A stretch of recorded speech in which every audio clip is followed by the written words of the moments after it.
ബഹുമാന്യരായ സഹോദരങ്ങളെ, ശബ്ദമൊക്കെ വളരെ കുറവാണ്. എന്നാലും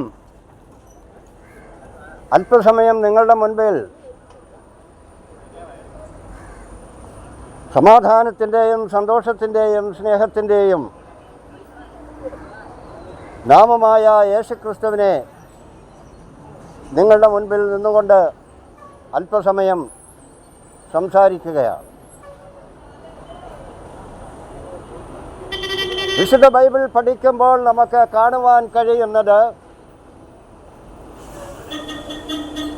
ബൈബിളിൽ ഏറ്റവും അധികം എഴുതിയിരിക്കുന്നതായ കാര്യം സ്നേഹത്തെക്കുറിച്ചാണ്.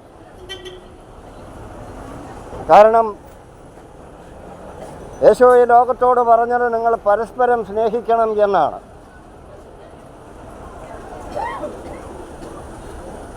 അതുമാത്രവുമല്ല, നമ്മളിൽ സ്നേഹമുണ്ടെങ്കിൽ മാത്രമേ മറ്റൊരാളിൻ്റെ വേദന, അവരുടെ പ്രയാസങ്ങൾ, അവരുടെ ബുദ്ധിമുട്ടുകളൊക്കെ നമുക്ക് മനസ്സിലാക്കുവാൻ കഴിയുകയുള്ളൂ എന്നുള്ളത്. അതിനാണ് പറഞ്ഞത് നിങ്ങൾ പരസ്പരം സ്നേഹിക്കണം, തമ്മിൽ തമ്മിൽ സ്നേഹിക്കണം എന്നൊക്കെ യേശു ഈ ലോകത്തോട് പറഞ്ഞത്. അപ്പം ഞാനിവിടെ നിങ്ങളുടെ മുൻപിൽ നിന്നുകൊണ്ട് കുറച്ച് മണിക്കൂറുകൾ സംസാരിക്കുന്നത് കൊണ്ട് വലിയ കാര്യമൊന്നുമില്ല. ഞാനിവിടെ പ്രവർത്തിക്കേണ്ട സമയമാണ്. അപ്പോൾ ഞാൻ ഏറ്റവും അധികം നല്ല പ്രവൃത്തികൾ ചെയ്യുവാൻ ആയിരിക്കണം എൻ്റെ ജീവിതം ഞാൻ മുൻപോട്ട് നയിക്കുന്നത്. അപ്പോൾ നല്ല പ്രവൃത്തികൾ നാം ചെയ്യണമെങ്കിൽ നമുക്ക് സ്നേഹം വേണം, പരസ്പരം തമ്മിൽ. അത് ദൈവത്തിൽ നിന്നാണ് യഥാർത്ഥമായ സ്നേഹം നമുക്ക് ലഭിക്കുന്നത് എന്ന് തിരുവെഴുത്ത് നമ്മെ പഠിപ്പിക്കുന്നുണ്ട്. എനിക്കിപ്പോൾ 70 വയസ്സ് കഴിഞ്ഞു. എന്നെ ഇനി പഠിപ്പിച്ചിട്ട് കാര്യമില്ല. കാരണം ഞാൻ അറിഞ്ഞു കഴിഞ്ഞിരിക്കുന്നു പല കാര്യങ്ങളും. എന്നാൽ തലമുറകളായി നമ്മൾ മറന്നുപോയ ഒരു കാര്യമുണ്ട്. 1-ാം ക്ലാസ്സിൽ പഠിക്കുന്ന ഒരു കൊച്ചുകുട്ടിയെ സ്നേഹത്തെപ്പറ്റിയും ആ സ്നേഹത്തിൽ കൂടി അവൻ ഈ ലോകത്ത് മറ്റുള്ളവർക്ക് ചെയ്യേണ്ടതായ നല്ല പ്രവൃത്തികളെക്കുറിച്ചും നാം അവനെ പഠിപ്പിക്കേണ്ടതാണ്. കാരണം ഇപ്പോൾ പഠിപ്പിച്ചെന്നാൽ 1 വയസ്സാകുമ്പോൾ അല്ലെങ്കിൽ 1 പഠിക്കുന്ന ഒരു കുട്ടിയെ ദൈവത്തിൻ്റെ സ്നേഹത്തെപ്പറ്റിയും ആ സ്നേഹത്തിൽ കൂടി ദൈവത്തിൻ്റെ പ്രവൃത്തികളെ പറ്റിയും അവൻ അറിയണമെങ്കിൽ നമ്മുടെ ജീവിതത്തിൽ നാം അവൻ്റെ മുൻപിൽ വെച്ച് നിന്ന് നല്ല പ്രവൃത്തികളെ ചെയ്യേണ്ടതാണ് എന്ന് മനസ്സിലാക്കിയിരിക്കേണ്ടതുണ്ട്. അതാണ് യേശു ഈ ലോകത്ത് കാണിച്ചു തന്ന മാതൃക. മലയിലെ പ്രസംഗം എന്ന് പറയുന്നത് 3 ദിവസം അവിടെ ജനം യേശുവിൻ്റെ പ്രസംഗം കേട്ടിരുന്നു. അവർ മടങ്ങിപ്പോകുവാൻ തുടങ്ങിയപ്പോൾ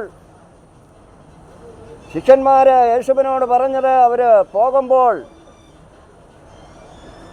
ഇവിടെ ഭക്ഷണമൊന്നും കൊടുക്കുവാനില്ല, അല്ലെങ്കിൽ അങ്ങനെയുള്ള ഒരു കാര്യങ്ങളും ചെയ്യുവാൻ നമുക്ക് സമയമില്ല, അതൊന്നും ഇവിടെ കിട്ടാനില്ല എന്ന് പറഞ്ഞപ്പോൾ യേശു ശിഷ്യന്മാരോട് ചോദിച്ചത്, നിങ്ങളുടെ കയ്യിൽ എന്തുണ്ട് എന്ന് ചോദിച്ചതിന് അവർ പറഞ്ഞ മറുപടി ഒന്നുമില്ല എന്ന് അല്ല, അല്പം മാത്രമേ ഉള്ളൂ, അത് ഈ ജനത്തിന് തികയുകയില്ല എന്നാണ് പറഞ്ഞത്.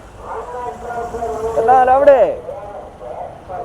ഉണ്ടായിരുന്ന ഒരു ബാലൻ്റെ കയ്യിൽ 5 അപ്പവും 2 മീനും ഉണ്ടായിരുന്നു. അത് ദൈവത്തിൻ്റെ കയ്യിൽ കൊടുത്തപ്പോൾ ദൈവം അത് വർദ്ധിപ്പിക്കുകയും 5000 പേർക്ക് അവിടെ വിളമ്പുകയും ചെയ്ത് അവരെല്ലാം ഭക്ഷിച്ച് തൃപ്തരായി എന്ന് ബൈബിളിൽ പറയുന്നുണ്ട്.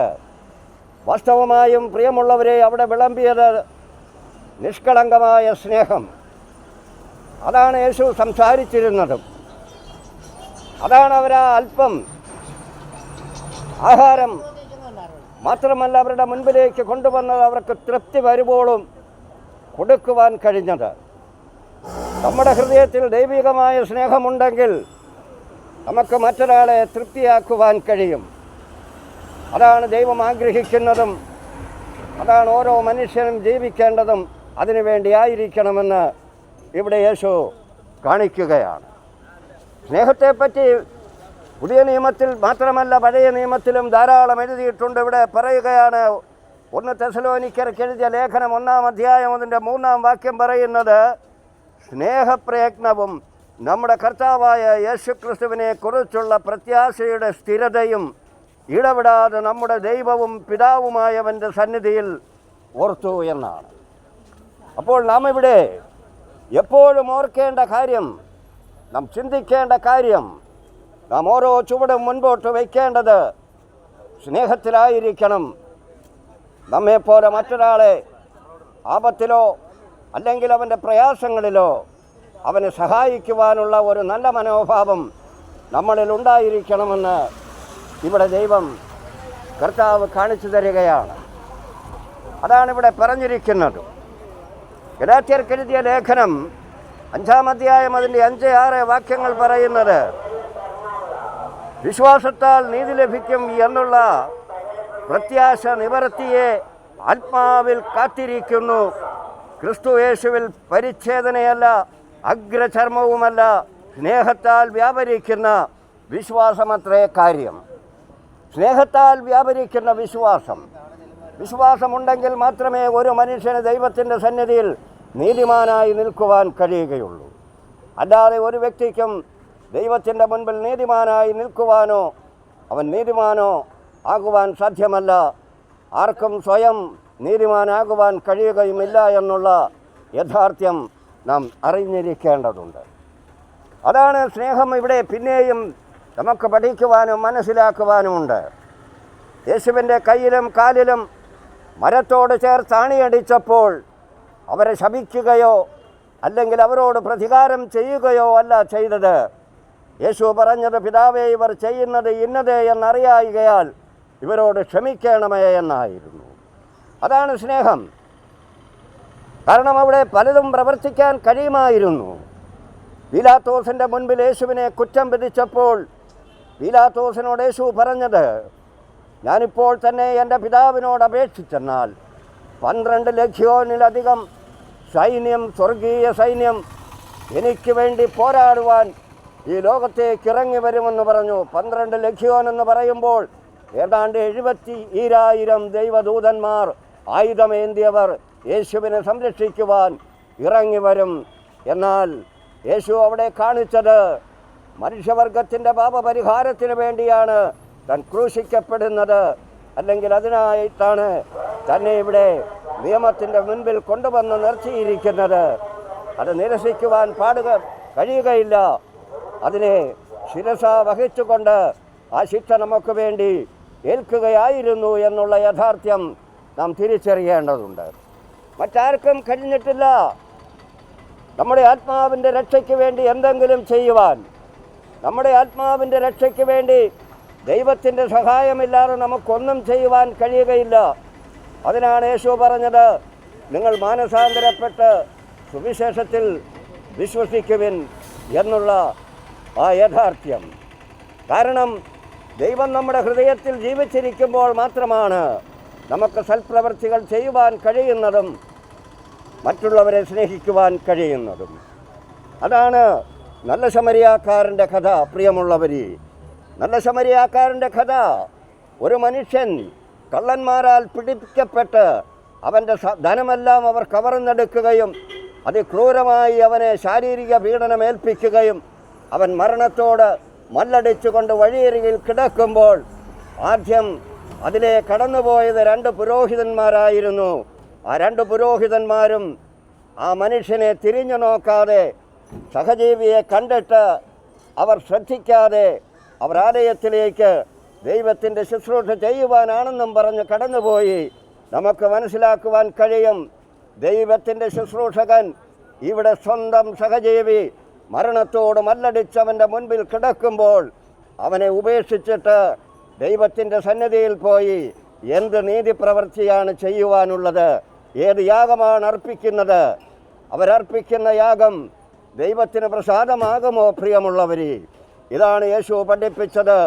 യേശു അവിടെ ആ മനുഷ്യനെ കാണുകയും ആ മനുഷ്യനെ എടുത്തുകൊണ്ടുപോയി സത്രത്തിൽ ഏൽപ്പിക്കുകയും അവന് വേണ്ടതായ എല്ലാ ശുശ്രൂഷകളും ചെയ്യുവാൻ സത്രക്കാരനെ ഏൽപ്പിക്കുകയും അതിനാവശ്യമായതെല്ലാം നൽകുകയും ചെയ്തു എന്ന് തിരുവെഴുത്തിൽ കാണുവാൻ കഴിയും. അതാണ് ദൈവം പഠിപ്പിച്ച സ്നേഹം. ആ സ്നേഹമാണ് മനുഷ്യൻ്റെ ഹൃദയത്തിൽ എന്നേക്കും നിലനിൽക്കേണ്ടത്. അതാണ് ആദ്യം പറഞ്ഞത്. 1-ാം ക്ലാസ്സിൽ പഠിക്കുന്ന ഒരു കുട്ടിയെ അവരുടെ മുൻപിൽ വെച്ച് തന്നെ മാതാപിതാക്കൾ നല്ല പ്രവൃത്തി ചെയ്യുന്നുവെങ്കിൽ തീർച്ചയായും ആ കുട്ടി വളർന്നു വരുമ്പോൾ അവൻ്റെ മാതാപിതാക്കൾ അവൻ്റെ കൺമുൻപിൽ വെച്ച് മറ്റുള്ളവരെ സഹായിക്കുന്നത് അവൻ കണ്ടു. അവൻ്റെ ജീവിതത്തിലും അപ്രകാരമുള്ള നല്ല പ്രവൃത്തികൾ ചെയ്യുവാനിടയാകും. അല്ലാതെ 70 കഴിഞ്ഞ എന്നെ ഇനി പഠിപ്പിച്ചിട്ട് കാര്യമില്ല. വരും തലമുറകൾക്ക് വേണ്ടിയാണ് യേശു ചെയ്തിരിക്കുന്നത്. യേശു മനുഷ്യവർഗത്തിൻ്റെ മുഴുവൻ ആത്മാവിൻ്റെ രക്ഷയ്ക്ക് വേണ്ടിയാണ് ഈ ഭൂമിയിലേക്ക് ഇറങ്ങി വന്നത്. അത് ദൈവത്തിൻ്റെ സ്നേഹത്തിൽ കൂടി മാത്രമേ മനുഷ്യനത് തിരിച്ചറിയുവാൻ കഴിയുകയുള്ളൂ. അതിൽ കൂടി മാത്രമേ മനുഷ്യൻ ദൈവരാജ്യത്തിൽ പ്രവേശിക്കുകയുള്ളൂ എന്നും യേശു ബോധ്യമാക്കുവാനിടയായി. നമ്മുടെയൊക്കെയും ജീവിതത്തിൽ പ്രിയമുള്ളവരെ നമുക്ക് മനസ്സിലാക്കുവാൻ അനേകം കാര്യങ്ങളുണ്ട്. നാം ദൈവത്തിലേക്ക് അടുത്തു വരണമെന്ന് ഇവിടെ നമുക്ക് മനസ്സിലാക്കുവാൻ കഴിയണം. 1 കൊരിന്ത്യർ 13-ാം അധ്യായം അതിൻ്റെ 13-ാമത്തെ വാക്യം പറയുന്നത് ഇപ്രകാരമാണ്: ഇപ്പോൾ വിശ്വാസം, പ്രത്യാശ, സ്നേഹം ഈ മൂന്നും നിലനിൽക്കുന്നു. ഇവയിൽ വലിയതോ സ്നേഹം തന്നെയാണ്. സ്നേഹമില്ല എങ്കിൽ ഒന്നുമില്ല. സ്നേഹവും ആ സ്നേഹത്തിൽ കൂടി നല്ല പ്രവൃത്തികളും ചെയ്യണം. അപ്പോൾ പ്രവൃത്തിയില്ലാത്ത വിശ്വാസം ഒരിക്കലും ദൈവസന്നിധിയിൽ ശാശ്വതമോ ദൈവത്തിന് ഇഷ്ടമുള്ളതോ അല്ല. വിശ്വാസം മാത്രം പോരാ, പ്രവർത്തിക്കുകയും കൂടി ചെയ്യണം. നമുക്ക് തോന്നും നമുക്ക് ചെയ്യുവാനൊന്നുമില്ല എന്ന്. കൊണ്ട് നമുക്ക് മാത്രമേ പ്രിയമുള്ളവരെ ചെയ്യുവാനുള്ളൂ. പിന്നെയും പറയുകയാണ്, വരും തലമുറയെ പഠിപ്പിക്കേണ്ടത്, അവരെ ആ മാതൃക കാണിച്ചു കൊടുക്കേണ്ടത് അത് പ്രായമായവരാണ്. അവരെല്ലാം അനുഭവിച്ചു വരുന്നവരാണ്.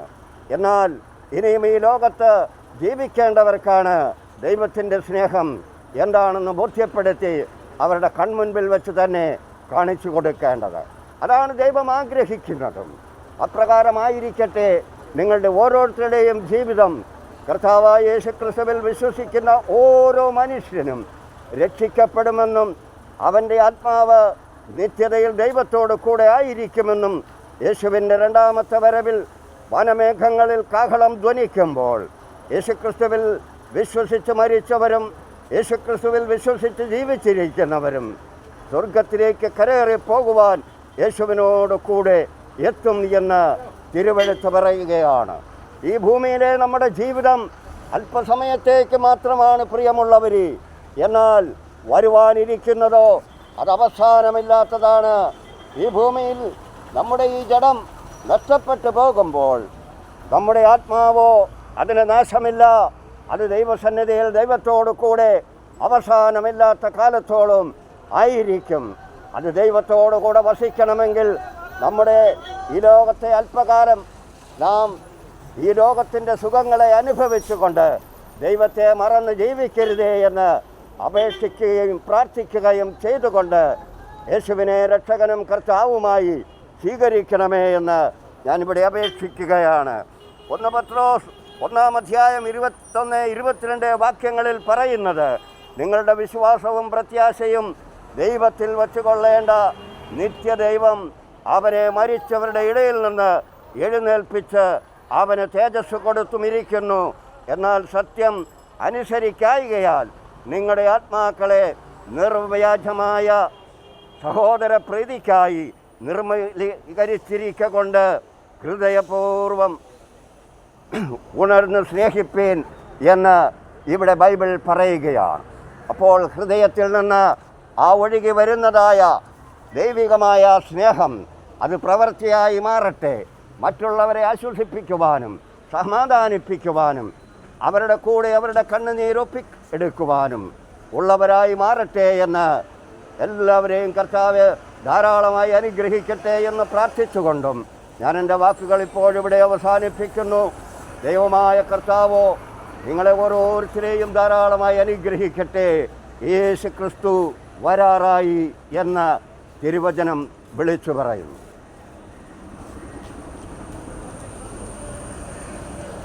അപ്പം സുഹൃത്തുക്കളെ ചായ കുടിച്ചോ? അല്ല വാ, ചായ കുടിക്കാം. വാ വാ.